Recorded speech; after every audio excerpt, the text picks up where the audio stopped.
Deus está aqui, tão certo como o ar que eu respiro,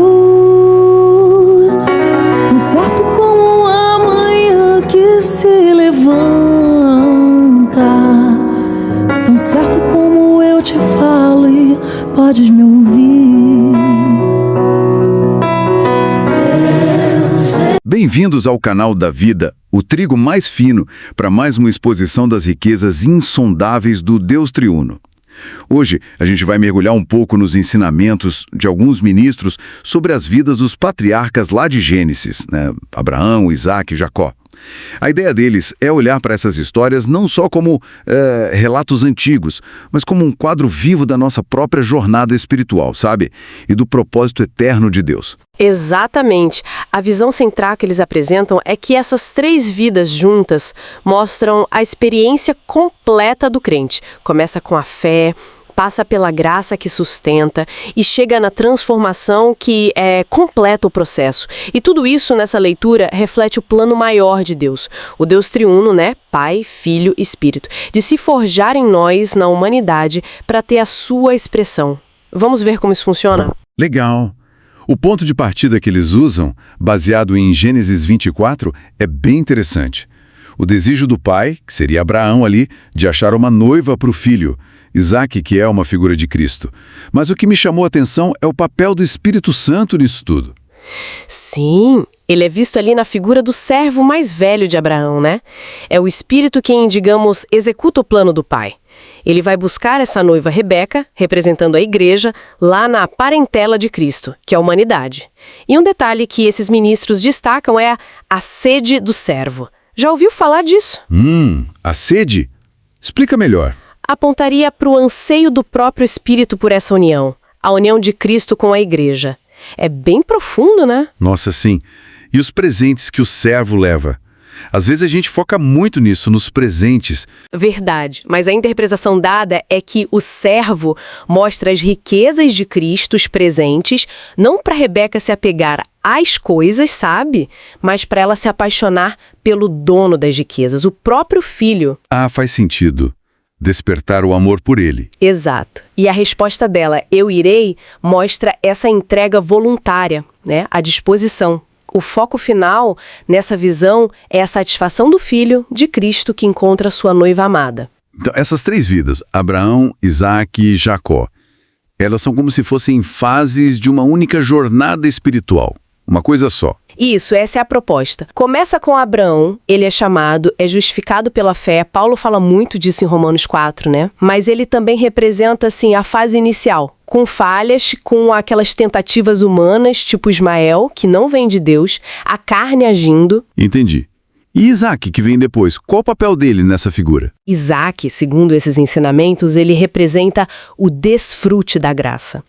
E aqui eles fazem uma distinção bem importante, que vale a pena a gente pensar. Graça não é a mesma coisa que bênção. Graça e bênção. Qual a diferença prática? Bom, bênção mais para o Antigo Testamento seria algo externo que Deus dá, tipo prosperidade, proteção, coisas assim. Já a graça no Novo Testamento é algo muito mais profundo. É o próprio Deus em Cristo sendo forjado dentro de nós, para nosso desfrute, nosso sustento. Como Paulo diz, né?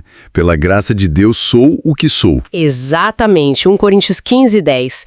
Não é tenho o que tenho, mas sou o que sou. É Deus em nós. E essa graça é chamada de soberana.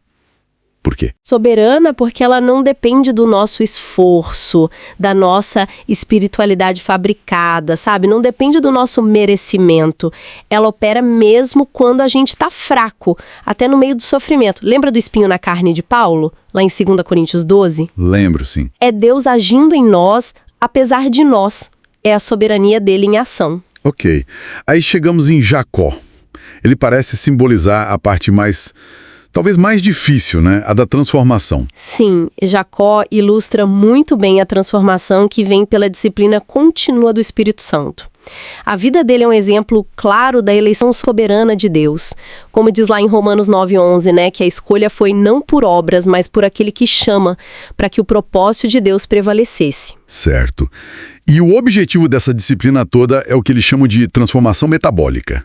O que seria isso? É uma figura forte, né? Pensa numa madeira que vai se petrificando com o tempo. O elemento original, a madeira, que é a nossa natureza humana, natural, ela é gradualmente substituída por outro elemento, o mineral, que representa a natureza divina. Nossa, uma mudança interna radical. Exatamente, não é só um ajuste por fora. É mudar a própria substância interior.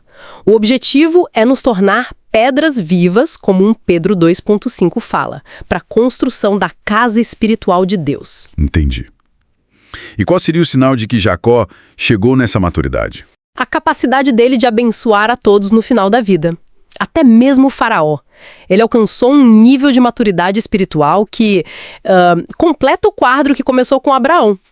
O destino final dessa jornada toda, dessa transformação, é o que eles chamam de afiliação. Afiliação. É, sermos feitos filhos maduros de Deus, destinados a reinar com Cristo, como Romanos 8:29 descreve, para expressar a imagem dele.